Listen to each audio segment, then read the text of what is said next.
महत्त्वाची बातमी येते शेतकऱ्यांसाठी। शेतकऱ्यांच्या कर्जमाफीची सरकारने दिलेली डेडलाईन हुकली आहे। शेतकरी कर्जमाफीच्या प्रतीक्षेमध्ये अजूनही शेतकरी आहेत। दरम्यान कर्जमाफीची फाईल पुरवणी मागण्यांच्या तरतुदीसह राज्यपालांकडे पाठवली असल्याची माहिती कृषी मंत्री दत्ता भरणेंनी दिली आहे।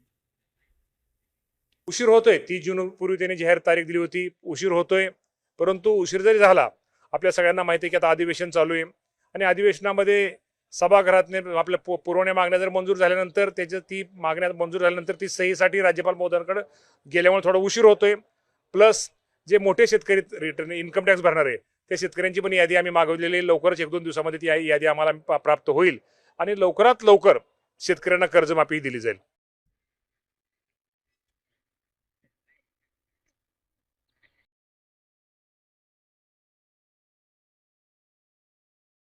मध्ये सर्वांनी सहभाग घेतला आणि सदस्यांनी उपस्थित केलेल्या सर्व मुद्द्याची आमच्या कृषी विभागाने आणि नोंद घेतलेली आहे।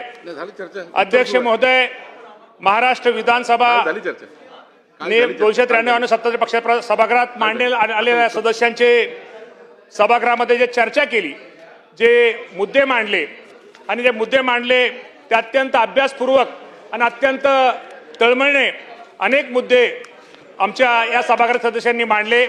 या सर्वांची नोंद घेऊन निश्चित भविष्य काळामध्ये आमच्या कृषी विभागाच्या जे आम्ही शेतकऱ्यांचे धोरण निश्चित करतो यामध्ये या मुद्द्यांचा निश्चित प्रकारे आम्ही सहभाग करून घेऊ।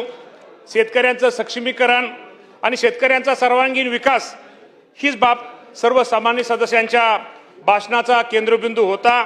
महायुती सरकार हे शेतकऱ्यांच्या पाठीशी ठामपणे उभा आहे आणि महायुतीचा निश्चित प्रकारे शेतकरी हा आमच्या सर्वांचा केंद्रबिंदू आहे। आज इथं आमचे सहकार मंत्री पण इथं हजर आहेत की आपल्या सर्वांना माहित आहे की या राज्याचे मुख्यमंत्री देवेंद्र फडणवीस साहेब असतील, दुसरे उपमुख्यमंत्री एकनाथजी शिंदे साहेब असतील, सुनेत्रा वहिनी पवार असतील आणि दिवंगत उपमुख्यमंत्री अजितदादा पवार साहेब आपल्यामध्ये नाही आहेत। परंतु या सर्वांनी एक घोषणा केली होती, निवडणुकीच्या काळामध्ये आम्ही सर्व शेतकऱ्यांना एक आश्वासन दिलं होतं की आम्ही शेतकऱ्यांची कर्जमाफी ही करू। आज दिवंगत दादा जरी नसले तरी सुनेत्रा वहिनी असतील आणि आमचे फडणवीस साहेब असतील, एकनाथ शिंदे साहेब असतील, या सर्वांनी सर्व शेतकरी संघटनेचे जे नेते होते, राज्यातले नेते होते, या सर्वांची एकत्र एक बैठक या सह्याद्रीमध्ये लावली आणि त्यांच्या भावना जाणून घेतल्या की आपण काय केलं पाहिजे। आणि त्यावेळेस राज्याचे मुख्यमंत्री देवेंद्र फडणवीस साहेब यांनी मुख्यमंत्री महोदयाने जी घोषणा केली होती, आपल्या माहितीसाठी जो आज प्राथमिक अंदाज आहे, खरं तर आचारसंहिता असल्यामुळं काही गोष्टीमध्ये आम्हाला त्याचा उहापोह किंवा खुलासा करता आला नाही, परंतु आचारसंहिता 22 तारखेला ती संपलेली आहे। या बाबतीमध्ये प्राथमिक अंदाज जर घेतला तर साधारणतः राज्यामध्ये 56 लाख शेतकऱ्यांना, साधारणतः 56,24,000 शेतकऱ्यांना 36,585 कोटी रुपयाची ही कर्जमाफी दिली जाईल, हे सुद्धा आजच्या माध्यमातून सांगतो। आमच्या पाठीमागं मला वाटतं कोणतरी सदस्य म्हणले की ह्या कर्जमाफीच्या बाबतीमध्ये मागचा मला वाटतं आमचे कैलास पाटील साहेब बोलले की 2000 त्यांनी 9चं सांगितलं। 2009 साली आपल्या शासनाने साधारणतः 34 लाख शेतकऱ्यांना 4,000 कोटी रुपयाची कर्जमाफी दिली होती।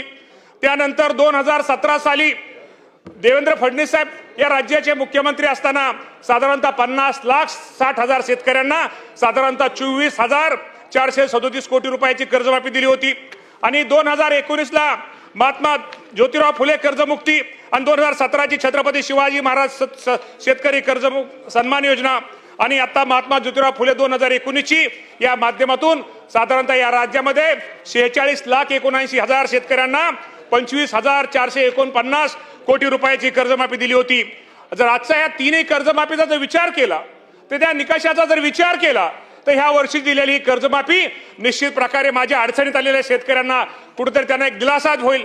आणि अजूनही त्यामध्ये काय सूचना आहेत, त्यामध्ये अजूनही अडचणी आहेत, लोकप्रतिनिधीच्या काय सूचना आहेत, शेतकरी संघटनेच्या सदस्यांच्या शेतकऱ्यांच्या काय सूचना आहेत, त्यामध्ये राज्याच्या मुख्यमंत्र्यांनी एक आपल्या सगळ्यांना एक आश्वासित केलेलं आहे की या बाबतीमध्ये निश्चित प्रकारे यामध्ये तुमच्या ज्या सूचना आहेत त्याचा समावेश करून माझ्या जास्तीत जास्त शेतकऱ्यांना याचा कसा लाभ होईल यासाठी निश्चित प्रकारे भविष्यामध्ये आपण निश्चित त्यामध्ये सुधारणा करून माझ्या शेतकऱ्यांना कर्जमाफी दिली जाईल। खरं तर मी निश्चित प्रकारे आमचे आपले सत्ताधारी सदस्य असतील, विरोधी सदस्य असतील, या बाबतीमध्ये ही वेळ ही राजकारण करण्याची वेळ नाहीये। ही कुठेतरी शेतकऱ्याला मागच्या वर्षी तुम्हाला माहित आहे गेल्या वर्षी अतिवृष्टी झाली. आज शेतकरी अतिवृष्टी नुसती झाली नाही, शेतीचं तर नुकसान झालंच, पिकाचं तर नुकसान झालं. अक्षरशः शेती खरडून वाहून गेली. आपल्याला माहित आहे घरात त्या शेतामध्ये असणारे इलेक्ट्रिक पंप असतील, विहीर असतील, अक्षरशः बुजून गेले, हे गेलं. त्यामुळे असे अडचणी झालेले शेतकऱ्याला सुद्धा गेल्या वर्षी या राज्याचे मुख्यमंत्री देवेंद्र फडणवीस साहेबांनी एक खूप मोठा निर्णय त्यांना मदत करण्याचा घेतला. त्याप्रमाणे अनेक शेतकऱ्यांना साधा आपण 20,000 कोटी रुपयापर्यंत मदत केली आहे. अजूनही काही लोकांच्या अजून काय बाकी येणं एक आहे, त्याही बाबतीमध्ये हे सरकार हे निश्चित प्रकारे माझ्या त्या शेतकऱ्यांना मदत करण्याचा प्रयत्न करतोय. शेवटी आम्ही सुद्धा शेतकरी, आज जरी शेतकरी आम्ही सुद्धा हे मंत्रिमंडळाचे आमचे सहकारी हे कोण आहेत? हे पण शेतकऱ्यांचीच मुलं आहेत.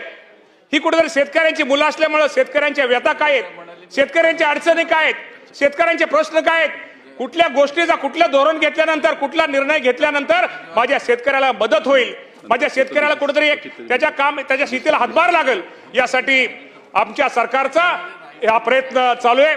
निश्चित प्रकारे या कामी माझ्या सर्व सदस्यांना विनंती करायची की या बाबतीमध्ये आपण सर्वांनीच यामध्ये एकत्र येऊन अजूनही तुमच्या काय सूचना असतील तुमच्या सूचनेचा पण आम्ही समावेश निश्चित प्रकारे करू. पण ही कर्जमाफी या अडचणी झालेल्या शेतकऱ्याला आपण कुठेतरी भविष्यामध्ये निश्चित प्रकारे मदत करू. आणि खरंच आजच्या कर्जमाफीच्या बाबतीमध्ये मी निश्चित प्रकारे दिवंगत उपमुख्यमंत्री आपल्या राज्याचे नेते अजितदादा पवार साहेबांची पण आज आपल्या सर्वांना आठवण ही आल्याशिवाय राहत नाही. कारण का या कर्जमाफीच्या निर्णयामध्ये दादांचा खूप मोठा वाटा, त्यामध्ये माझ्या शेतकऱ्यांना कर्जमाफी दिली पाहिजे ही दादांची खूप मोठी इच्छा होती. आणि आपण ती इच्छा आपण हे राज्याचे मुख्यमंत्री आणि आत्ताचे दोन्ही उपमुख्यमंत्री हे पूर्ण करतायत. त्यामुळे निश्चित प्रकारे आपण एवढंच म्हणेल की निश्चित प्रकारे हे सरकार हे शेतकऱ्यांच्या पाठीमागे आहे. आपल्या सर्वांना अध्यक्ष महोदय माहित आहे की ह्या वर्षी एल निनोचा प्रभाव आहे. पांडुरंगाच्या कृपेने कालपासून पाऊस सुरू झालेला आहे. खरं तर आपण सगळा शेतकरी पावसाची वाट बघतोय आणि एल निनोचं आपल्या सगळ्यांना माहिती आहे की संकट आहे.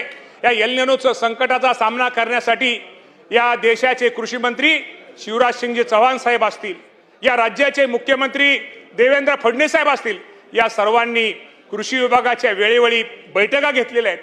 या बाबतीमध्ये कृषी विभागाचं काय नियोजन असणं गरजेचं आहे, शेतकऱ्यांना या बाबतीमध्ये या संकटाच्या काळात अडचणीच्या काळात शेतकऱ्यांना काय मदत केली पाहिजे, काय सहकार्य केलं पाहिजे, या बाबतीमध्ये निश्चित प्रकारे आमचा कृषी विभाग हा मदत करण्याचं, शेतकऱ्यांना सहकार्य करण्याचा या एल निनोच्या संकटाला सामना करण्यासाठी आम्ही करतोय. निश्चित प्रकारे या बाबतीमध्ये कृषी विभागाने भारतीय कृषी अनुसंधान परिषद, त्याला आपण ICAR म्हणतो, त्याचप्रमाणे क्रीडा संस्था आणि भारतीय हवामान विभाग, पुणे विद्यापीठ कृषी विज्ञान केंद्र आणि कृषी विभागातील क्षेत्रीय अधिकाऱ्यांची राज्यस्तरीय आपण कार्यशाळा आयोजित केल्या. त्यामध्ये आपण निश्चित प्रकारे आपल्या अधिकाऱ्यांना त्यामध्ये प्रशिक्षण केलं. आपल्याला माहिती आहे की एल निनोच्या पार्श्वभूमीवर विभागामार्फत उतार्याचा जी आपली जमीन आहे त्या उताराच्या जमिनीला आपल्याला आडव्या दिशेने पेरणीचं महत्त्व